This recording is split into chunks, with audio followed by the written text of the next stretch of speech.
I never thought my life would change because of a stupid movie ticket.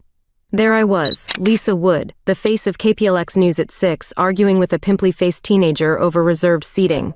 "Listen, kid," I growled. "I've been standing in line for an hour. There's gotta be a mistake." The usher shrugged, clearly unmoved by my local celebrity status. "Sorry, ma'am, the system shows your seat's already taken." I was about to unleash my inner Karen when I felt a tap on my shoulder. "Excuse me," a voice like honey said. I couldn't help overhearing. "Maybe we could share?" I turned around, ready to snap, but the words died in my throat. Standing there was the most gorgeous woman I'd ever seen. Brunette, green eyes that sparkled with mischief, and a smile that could melt glaciers. "I'm Michaela," she said, extending her hand. "I've got an extra seat if you'd like to join me." Now, I'm not usually one to accept charity, especially from strangers. But there was something about Michaela that made me want to say yes. Maybe it was the way she looked at me, like she saw past the makeup and the TV persona to the real me underneath. "Lisa," I replied, shaking her hand. "And, thanks. That'd be great." As we settled into our seats, the lights dimmed and the indie film began. It was some artsy French flick about love and loss, but I couldn't focus on the subtitles. All I could think about was the woman next to me, her arm occasionally brushing mine as she reached for the popcorn we decided to share. "Want some?" she whispered, offering me the bucket. Our fingers touched, and I swear I felt a jolt of electricity. "Thanks," I murmured, trying to keep my voice steady. Throughout the movie, we exchanged whispered comments and stifled laughs. Michaela had a wicked sense of humor, her commentary on the pretentious dialogue making me snort more than once. "Shh," someone behind us hissed. Michaela leaned in close, her breath tickling my ear. "Want to get out of here?" My heart raced. Was she suggesting what I thought she was? "And do what?" I asked, trying to sound casual. She grinned. "There's a great little diner around the corner. Best cherry pie in Plano." I hesitated. It was a work night, and I had an early morning broadcast. But looking into those green eyes, I found myself nodding. "Lead the way." As we slipped out of the theater, giggling like schoolgirls, I realized something. For the first time in years, I felt alive. Excited. Like anything could happen. The diner was a cozy hole in the wall, all chrome and red vinyl. Michaela slid into a booth, patting the seat beside her. "Trust me," she said with a wink. "You'll want to be on this side to get the full effect." I raised an eyebrow but complied. Our thighs touched under the table, and I felt that spark again. "So, Lisa Wood," Michaela said, stirring her coffee. "Tell me something the viewers don't know." I laughed. "How do you know who I am?" She rolled her eyes. "Please. Everyone in Plano knows that face, but I want to know the woman behind it." For a moment, I considered giving her my standard interview responses, but something made me want to be honest. "Okay," I said, taking a deep breath. "The truth is, I'm lonely. I've got this great career, but at the end of the day, I go home to an empty apartment and wonder if this is all there is." Michaela's eyes softened. She reached out, her hand covering mine. "I get that," she said softly. "Sometimes it feels like we're all just pretending to have it together, doesn't it?" I nodded, feeling a lump in my throat. "Exactly, but hey, enough about me. What's your story?" She grinned, but there was a sadness behind it. "Oh, you know, just your average small-town girl trying to make ends meet. I wait tables here most nights." "Here?" I looked around, surprised. "But you're not working tonight?" "Night off," she explained. "Thought I'd treat myself to a movie. Never expected to end up rescuing a damsel in distress." I laughed, feeling my cheeks flush. "My hero," I teased. As we talked, I found myself drawn to Michaela in a way I'd never experienced before. It wasn't just her beauty, though gosh knows, she was stunning. It was her warmth, her humor, the way she made me feel seen. When the check came, I reached for my wallet, but Michaela waved me off. "My treat," she insisted. "Consider it payment for the entertainment." Our hands brushed as she handed me a napkin with her number scrawled on it. "In case you ever want to catch another bad French film," she said with a wink. As I walked to my car, I felt lighter than I had in years. I didn't know where this would lead, but for the first time in a long time, I was excited to find out. I told myself I was going back to the diner for the coffee. It was a lie, of course, but one I was happy to maintain. The truth was, I couldn't get Michaela out of my head. Her laugh, her smile, the way she made me feel like I was the only person in the world when she looked at me. So there I was, Lisa Wood, respected news anchor, practically stalking a waitress. I'd show up during her shifts, order coffee I didn't need, and pretend to work on my laptop while stealing glances at her. You know, Michaela said one day, refilling my cup, if you wanted to see me, you could have just called. I nearly choked on my coffee. I just really like the atmosphere here, I stammered. She raised an eyebrow, amusement dancing in those green eyes. Uh-huh. And the fact that I work here has nothing to do with it? Well, I said, feeling my cheeks burn, maybe it's a small factor. Michaela laughed, the sound warming me more than any coffee ever could. Tell you what, she said, leaning in close, my shift ends in an hour. Stick around, and maybe we can grab a bite? I nodded, probably too eagerly. I'd like that. An hour later, we were walking along the streets of Plano, the summer night warm and full of possibilities. Michaela had changed out of her uniform into jeans and a simple t-shirt, but she still looked stunning. So, I said, trying to keep my voice casual, tell me more about yourself. Any family in the area? Michaela's smile faltered for a moment. Just my sister, Sarah. She's not doing so great. I felt a pang in my chest. I'm sorry to hear that. Is she sick? Michaela nodded, her eyes growing distant. Cancer, it's bad, Lisa. The treatments are so expensive, and even with insurance. She trailed off, blinking rapidly. Without thinking, I reached out and took her hand. I'm so sorry, Michaela. Is there anything I can do to help? She squeezed my hand, giving me a sad smile. You're sweet to offer, but unless you've got a spare $100,000 lying around, I don't think so. We walked in silence for a while, our hands still linked.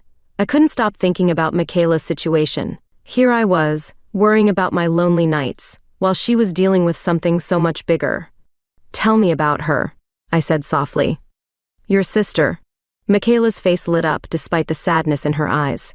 Sarah's amazing. She's younger than me, but sometimes I think she's the wiser one. Even now, with everything she's going through, she's always trying to make me laugh, telling me not to worry. As she talked about Sarah, I found myself falling even harder for Michaela. Her love for her sister was so pure, so selfless. It made me want to be a better person. We ended up at a small park, sitting on a bench under the stars. Michaela was still talking about Sarah, and I was content to listen, our hands still intertwined. Suddenly, she stopped mid-sentence. Gosh, I'm sorry, she said, looking embarrassed. I've been rambling on about my problems all night. You probably didn't sign up for this when you asked me out. Hey, I said, turning to face her. I asked because I want to know you, all of you, the good, the bad, the complicated. I want it all. Michaela looked at me, her eyes shining with unshed tears. Lisa, she whispered, I don't know who moved first, but suddenly we were kissing. It was soft and sweet and a little salty from her tears, but it was perfect. When we finally pulled apart, both of us were a little breathless. Wow, Michaela said, touching her lips. That was... Yeah, I agreed, feeling a bit dazed myself. We sat there for a moment, just looking at each other. Then Michaela laughed, the sound breaking the tension. You know, she said, I've been wanting to do that since the movie theater. I grinned, feeling lighter than I had in years. Me too. As we walked back to the diner where Michaela's car was parked, I couldn't help but feel like something significant had shifted. This wasn't just a crush or a fling. This was something real, something that could change everything. So, Michaela said as we reached her car, same time tomorrow? I laughed. You know, if you wanted to see me, you could have just called. She rolled her eyes, but her smile was radiant.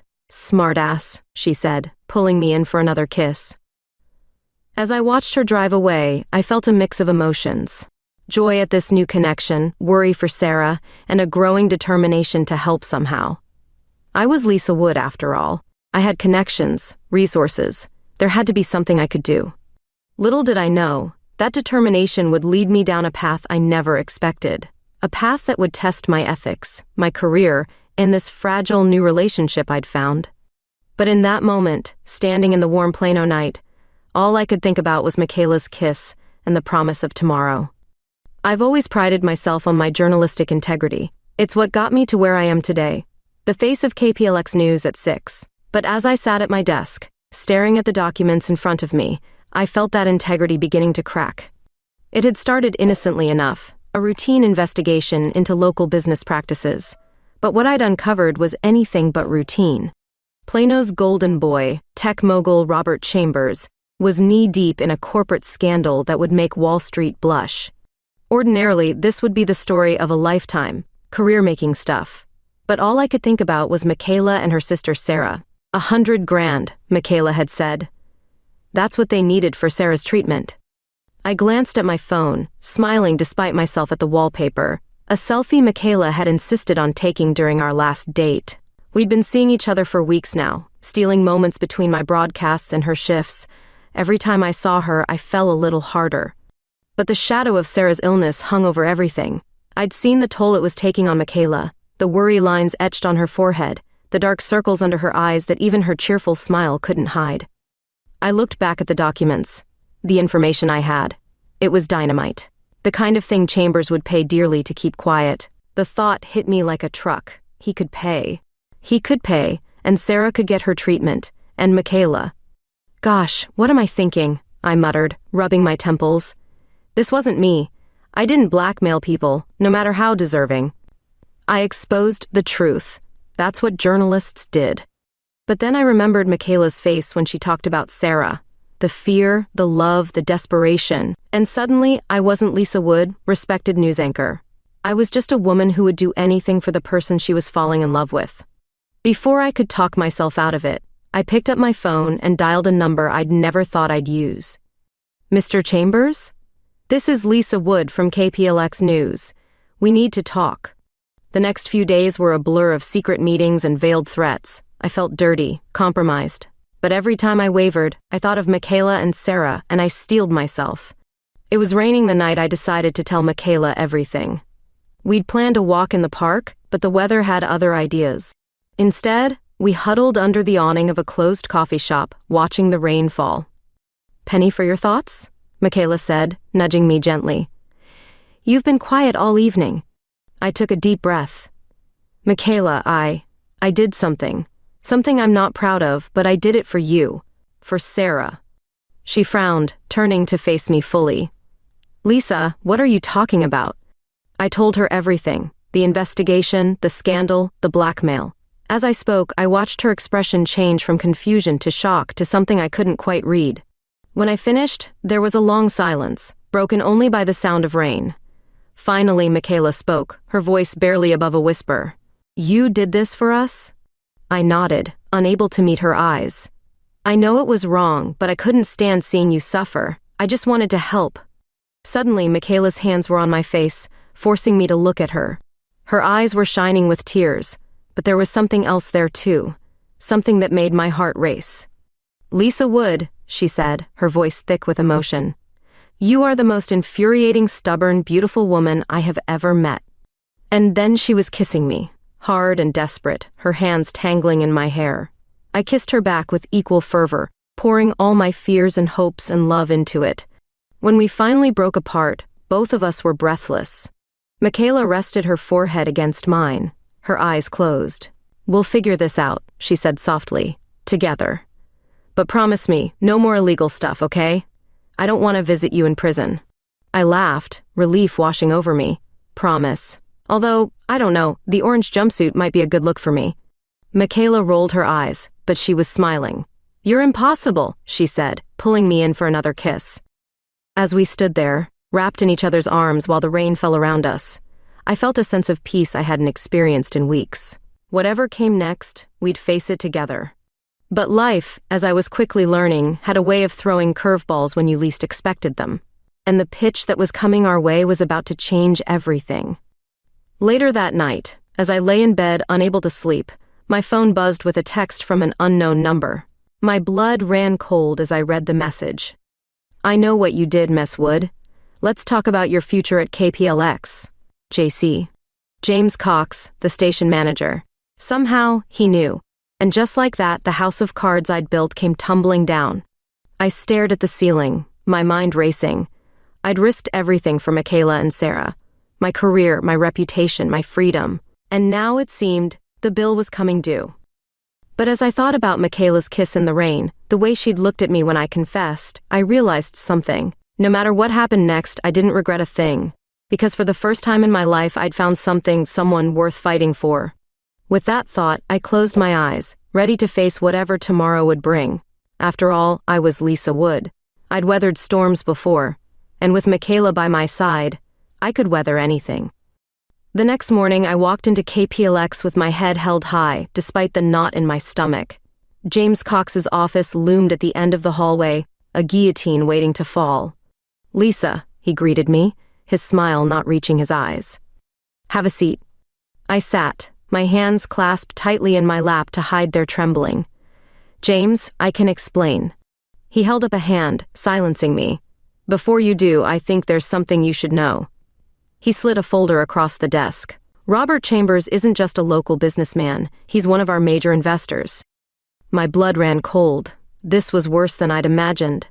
Not only had I committed a crime, but I'd done it against someone with direct ties to the station. "Lisa," James continued, his voice oddly gentle, "I don't know what possessed you to blackmail Chambers, but I'm giving you one chance to make this right. Drop whatever story you're working on. Return any money he gave you, and we'll forget this ever happened."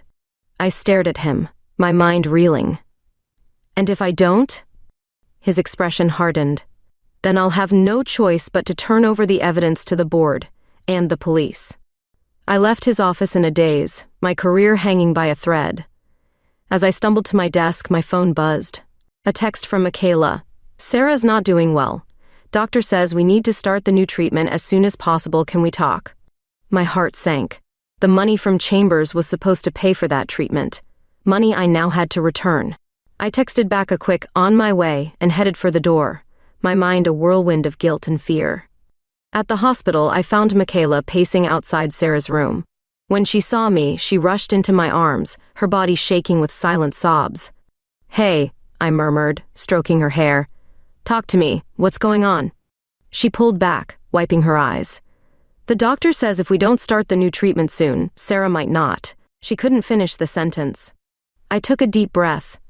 "Michaela, there's something I need to tell you." As I explained the situation with James and Chambers, I watched the hope drain from Michaela's face. When I finished, she just stared at me, her expression unreadable. "So that's it?" she finally said, her voice barely above a whisper. "We're back to square one?" I reached for her hand, but she pulled away. "I'm so sorry, Michaela. I never meant for any of this to happen." She laughed, a hollow sound that broke my heart. "You never meant for it to happen? Lisa, you blackmailed someone. What did you think was going to happen?" Her words stung, but I couldn't argue. She was right. I'd been naive, reckless, and now Sarah was paying the price. "I'll figure something out," I promised. "We'll find another way to get the money." Michaela shook her head, tears streaming down her face. "Just go, Lisa. I can't deal with this right now." I wanted to argue, to pull her into my arms and tell her everything would be okay, but I'd lost that right. So instead, I turned and walked away, each step feeling like a knife in my chest. That night, as I sat alone in my apartment, surrounded by half-empty takeout containers and crumpled tissues, my phone buzzed. A text from Michaela. "I'm sorry, can you come over?" 20 minutes later, I was knocking on her door, my heart in my throat. She opened it, her eyes red-rimmed but clear. "I'm sorry," we both blurted out simultaneously, then laughed, breaking the tension. Michaela pulled me inside, closing the door behind us. "I shouldn't have lashed out at you," she said softly. "You were just trying to help." I shook my head. "No, you were right. I messed up big time. But Michaela, I promise you I'm going to fix this. Somehow." She looked at me for a long moment, then nodded. "I believe you." And then she was in my arms, her lips on mine, and the world fell away. We stumbled towards her bedroom, clothes falling to the floor as we went. In that moment, there was no scandal, no illness, no looming threats. There was only us, two women finding solace and strength in each other. Afterwards, as we lay tangled in her sheets, Michaela traced patterns on my skin. "What are we going to do, Lisa?" she whispered. I pulled her closer, pressing a kiss to her forehead. "I don't know," I admitted, "but we'll figure it out together. I'm not giving up on you or Sarah." She nodded against my chest, her breathing slowly evening out as she drifted off to sleep. I lay awake, my mind racing. There had to be a way out of this mess, a way to save Sarah without destroying my career or ending up in jail. As the first light of dawn crept through the window, an idea began to form. It was risky, potentially career-ending, but it might just work. I carefully extracted myself from Michaela's embrace, scribbling a quick note before I left. Gone to fix things. Trust me. Love, Lisa. It was the first time I'd used that word, love. As I drove back to the station, I realized it was true. I loved Michaela. Loved her enough to risk everything. James was already in his office when I arrived, looking surprised to see me so early. Lisa, what are you doing here? I took a deep breath, squaring my shoulders.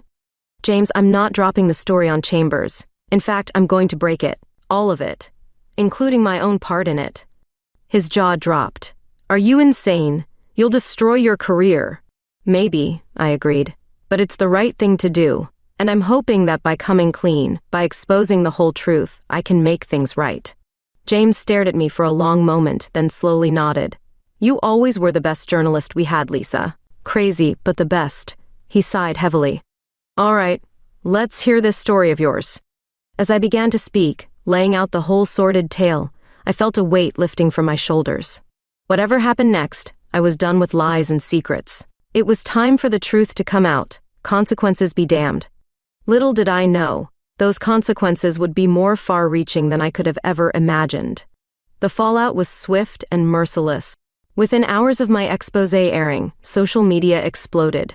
Hashtag Lisa Woodgate was trending, with opinions ranging from calls for my arrest to hailing me as a crusading journalist willing to sacrifice everything for the truth. KPLX's phones were ringing off the hook. Advertisers were threatening to pull out, viewers were demanding my head on a platter, and a small but vocal minority was praising the station for its brave stance on corporate corruption.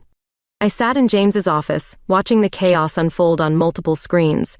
My hands were shaking, but I forced myself to remain composed. This was the bed I'd made, now I had to lie in it. Well, James said, his voice tight with barely contained anger, you've certainly stirred up a shitstorm, Lisa. I nodded, not trusting myself to speak. He sighed, rubbing his temples. The board is meeting as we speak. I don't think I need to tell you that your future here is uncertain at best.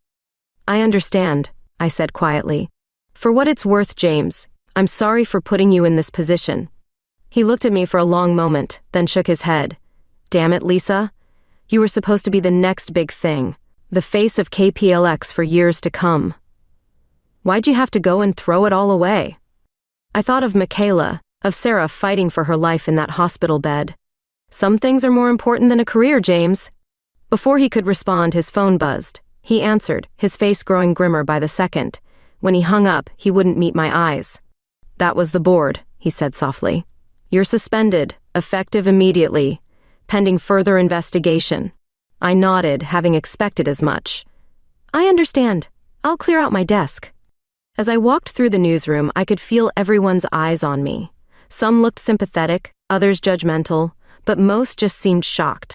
Lisa Wood, the golden girl of Plano News, brought low by her own hubris. I was nearly at the elevator when I heard it. A slow clap, starting from one corner of the room and spreading. I turned to see my colleagues standing, applauding. Not everyone joined in, but enough to bring tears to my eyes. You did the right thing, Lisa, one of the junior reporters called out. We're proud of you. I managed a watery smile and a nod before the elevator doors closed, taking me away from the only career I'd ever known. Outside, the late afternoon sun was blinding. I stood on the sidewalk, suddenly unsure of where to go or what to do. My phone buzzed incessantly in my pocket, no doubt filled with messages from friends, family, and probably a fair few angry viewers. But there was only one person I wanted to talk to. I found Michaela at the hospital, sitting vigil by Sarah's bedside. When she saw me, her eyes widened. Lisa, what are you doing here? I saw the news. I cut her off with a kiss, not caring who saw. When we broke apart, I rested my forehead against hers. I did it, I whispered. I told the truth, all of it. Michaela pulled back, her eyes searching mine. But your job, your career. I shrugged, trying for a nonchalance I didn't quite feel. Some things are more important. She shook her head, tears forming in her eyes. Lisa, I can't let you do this. Not for us. It's too much. Hey, I said, cupping her face in my hands. It's already done, and I'd do it again in a heartbeat. A soft voice from the bed interrupted us.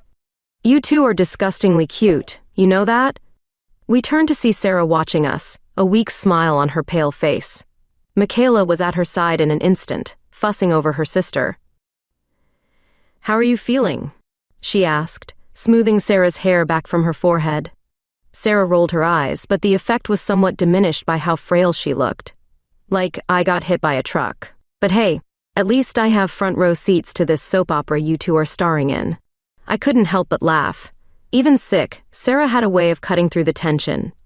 I moved to the other side of the bed, taking her hand in mine. I'm Lisa, I said. I've heard a lot about you. Sarah's eyes twinkled mischievously.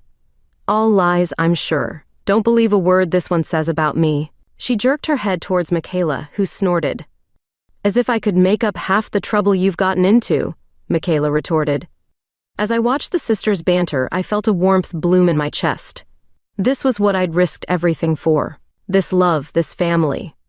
And I knew, without a doubt, that it had been worth it. But our moment of peace was short-lived. A nurse bustled in, her face grim. Ms. Brown? The doctor needs to speak with you. It's urgent. Michaela's face paled. She looked at me, panic in her eyes. I nodded, squeezing her hand. Go, I'll stay with Sarah. As Michaela followed the nurse out, I turned back to Sarah. She was watching me with an intensity that belied her weakened state. You love her, don't you? She asked softly. I nodded, not bothering to deny it. More than I thought possible. Sarah smiled, but it was tinged with sadness. Good. She deserves someone who'll fight for her, even if it means sacrificing everything. Before I could respond, Michaela burst back into the room, her face streaked with tears. The treatment, she choked out. The insurance. They're denying coverage. We can't I don't know how we're going, TTO. I pulled her into my arms, holding her as she sobbed. Over her shoulder, I met Sarah's eyes. The younger woman looked resigned, as if she'd been expecting this. In that moment, I made a decision. I might have lost my career, my reputation, but I still had one card left to play. One last, desperate gamble. I'll be right back, I said, gently disentangling myself from Michaela. I need to make a call. In the hallway, I pulled out my phone and dialed a number I'd hoped never to use again. It rang twice before a gruff voice answered. Mr. Chambers? It's Lisa Wood. I think we need to talk. As I outlined my proposal, I knew I was crossing a line I could never uncross. But looking back at Michaela holding her sister's hand, I knew it was a price I was willing to pay. For them, I'd risk it all, again. The meeting with Robert Chambers was set for noon at a discreet cafe on the outskirts of Plano. I arrived early, my heart pounding so loudly I was sure everyone could hear it. The weight of what I was about to do pressed down on me like a physical force. Chambers arrived precisely on time, his expensive suit and confident stride a stark contrast to my disheveled appearance. He slid into the booth across from me, his face an unreadable mask. Ms. Wood, he said, his voice cool. I must admit, I was surprised to hear from you, especially after your performance on the news. I took a deep breath, steeling myself. Mr. Chambers, I'm here to make you an offer. He raised an eyebrow. Oh, and what could you possibly offer me now? A retraction, I said, the words tasting like ash in my mouth.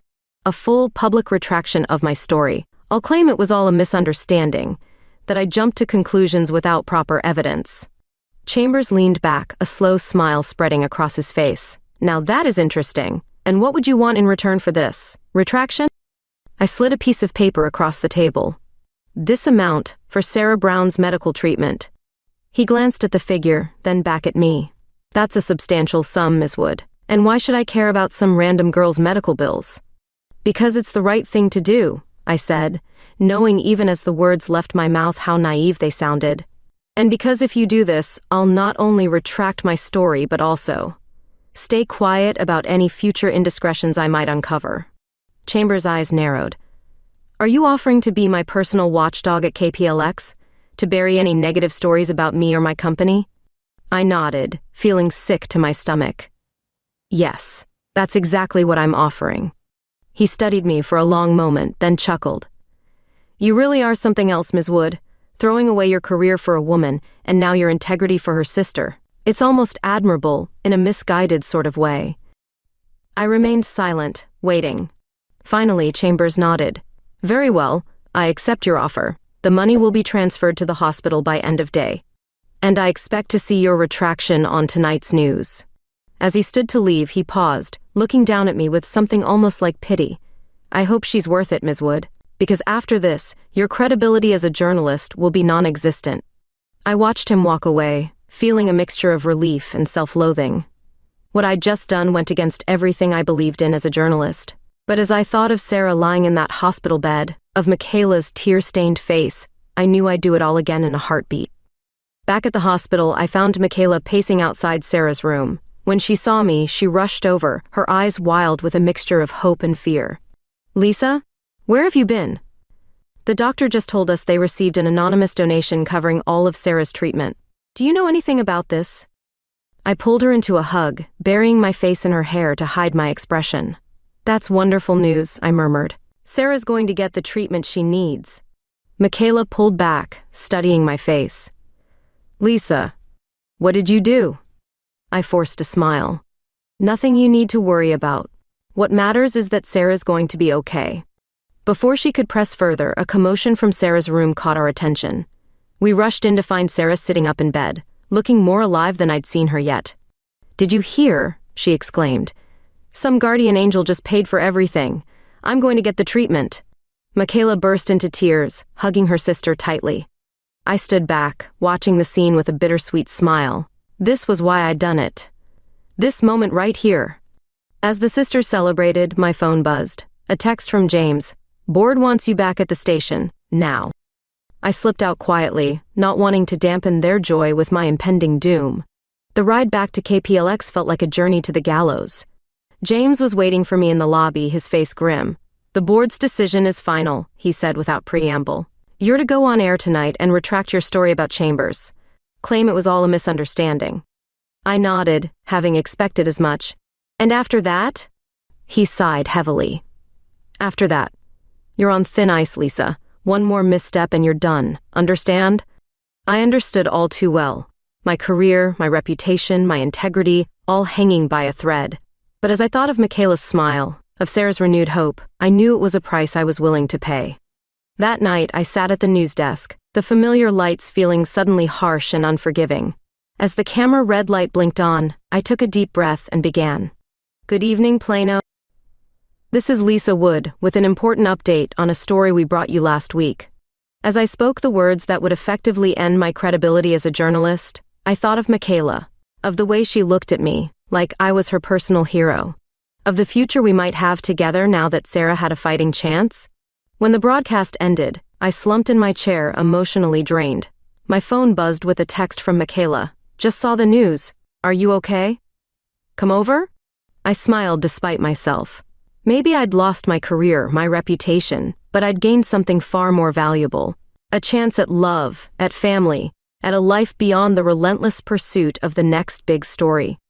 As I left the station, possibly for the last time, I felt a strange sense of peace. Whatever came next, I'd face it with Michaela by my side. And somehow, that made it all worth it. Little did I know, the true test of our love was yet to come. The storm I'd unleashed was far from over, and the waves were about to come crashing down on all of us. The next few weeks were a whirlwind of emotions. Sarah's treatment was progressing well, bringing a newfound hope to the Brown sisters. Michaela's smile had returned, brighter than ever, and I found myself falling deeper in love with her every day.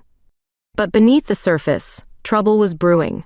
My retraction had caused a stir in the journalism community. Former colleagues were distancing themselves, and whispers of sellout followed me wherever I went.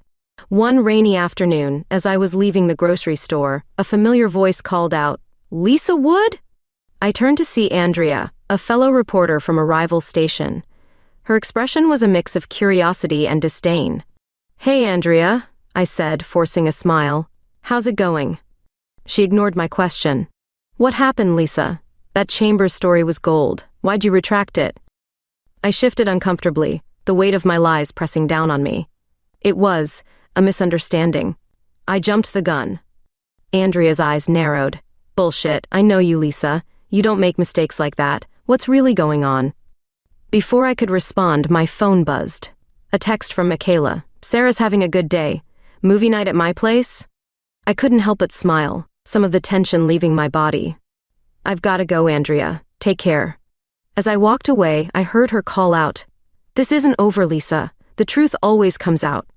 Her words haunted me as I drove to Michaela's apartment. The truth. What would happen when Michaela found out what I'd done? Would she understand that I'd compromised my integrity for her sister's life? Or would she see me as just another corrupt journalist? My brooding was interrupted by Michaela's bright smile as she opened the door. There you are. Come on, Sarah's already picked the movie. Inside, Sarah was curled up on the couch, looking pale but determined. Hope you're ready for a rom-com marathon, she said with a grin.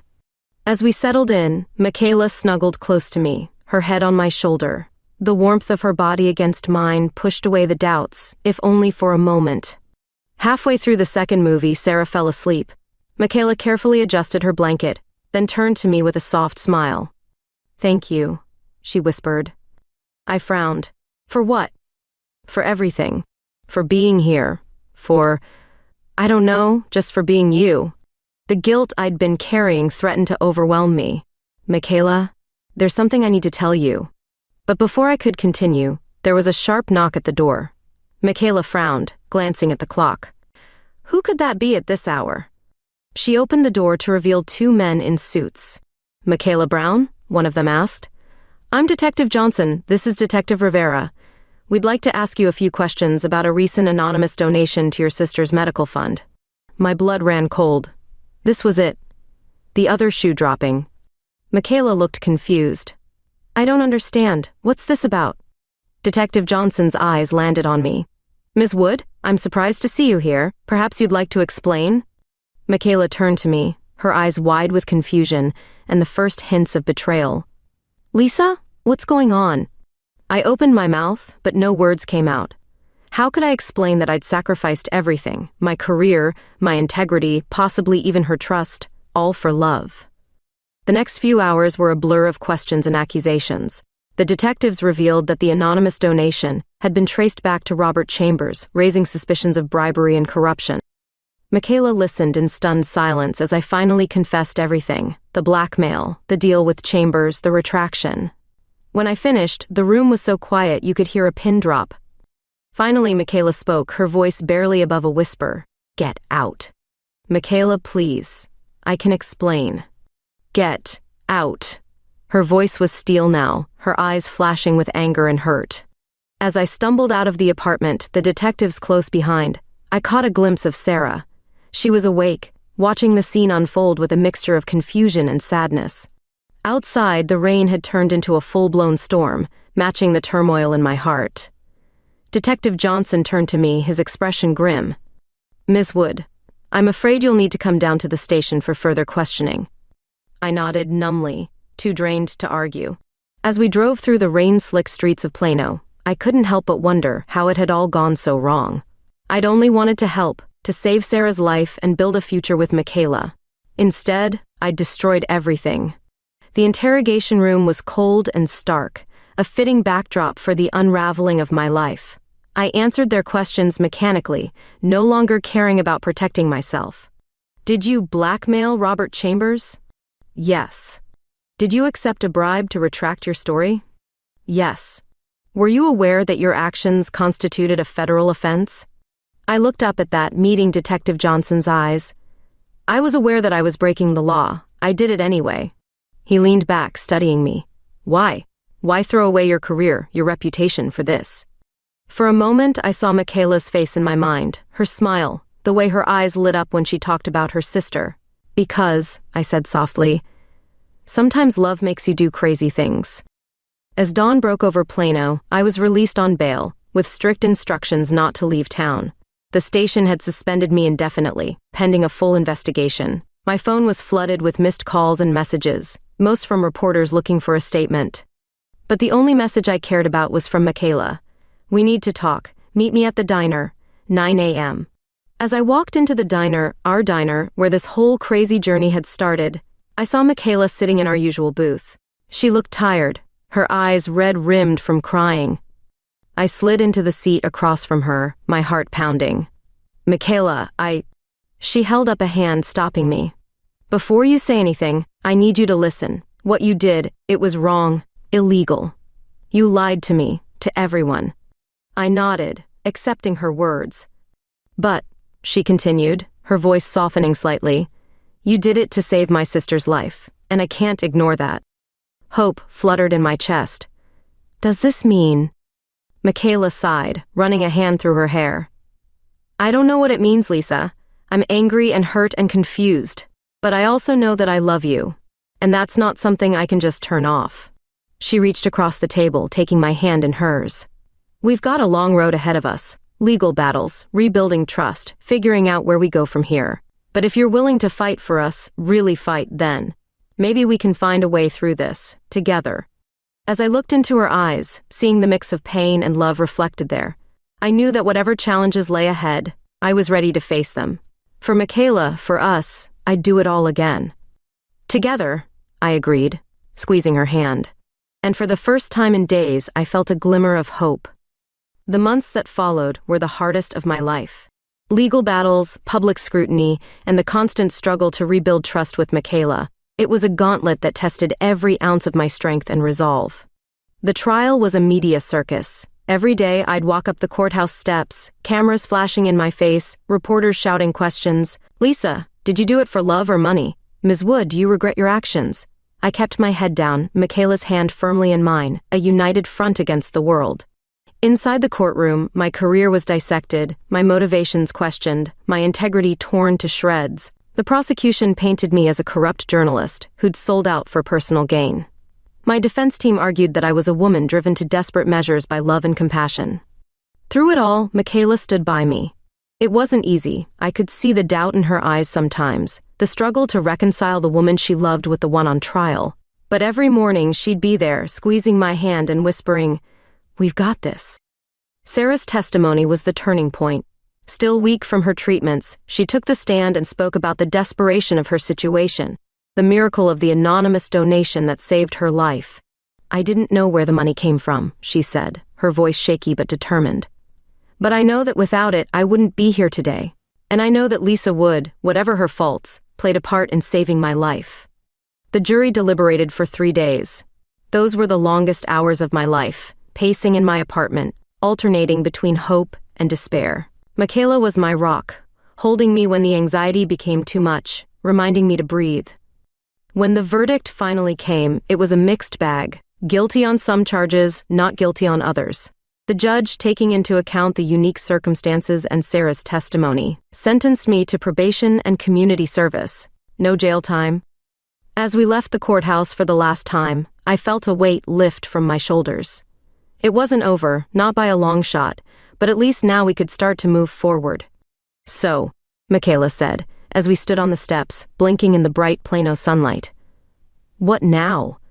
I looked at her, this woman who'd stood by me through hell and high water, and felt a surge of love so strong it almost knocked me off my feet. Now, I said, we start rebuilding. And rebuild we did. My journalism career was over. No reputable news organization would touch me with a 10-foot pole. But Michaela, ever the optimist, saw it as an opportunity. You've always talked about writing a book, she said one night as we cuddled on the couch. Why not start now? So I did. I poured my heart and soul into that book, telling the story of a flawed woman who'd crossed lines for love, who'd lost everything and found something greater in the process. Michaela read every draft, offering encouragement and honest criticism in equal measure. You're not letting yourself off the hook enough, she'd say sometimes. Or, remember, you're not the only hero in this story. She was right, of course. She always was. Sarah's recovery was slow but steady. There were setbacks, nights spent in the hospital, days when the pain seemed insurmountable, but she fought with a determination that left us all in awe. One sunny afternoon, as we sat in the park watching Sarah take her first unaided steps in months, Michaela turned to me with tears in her eyes. "Thank you," she whispered, "for giving me my sister back." I pulled her close, kissing her forehead. "Thank you for giving me a second chance." The book was published a year to the day after my sentencing. Breaking news, breaking hearts, a story of love, loss, and redemption, hit the shelves with more fanfare than I'd expected. Turns out, people love a good redemption story. The night of the book launch, as I stood at the podium looking out at a sea of faces, some friendly, some still skeptical, I felt a calm settle over me. I'm not here to ask for forgiveness, I began. What I did was wrong, no matter the motivation.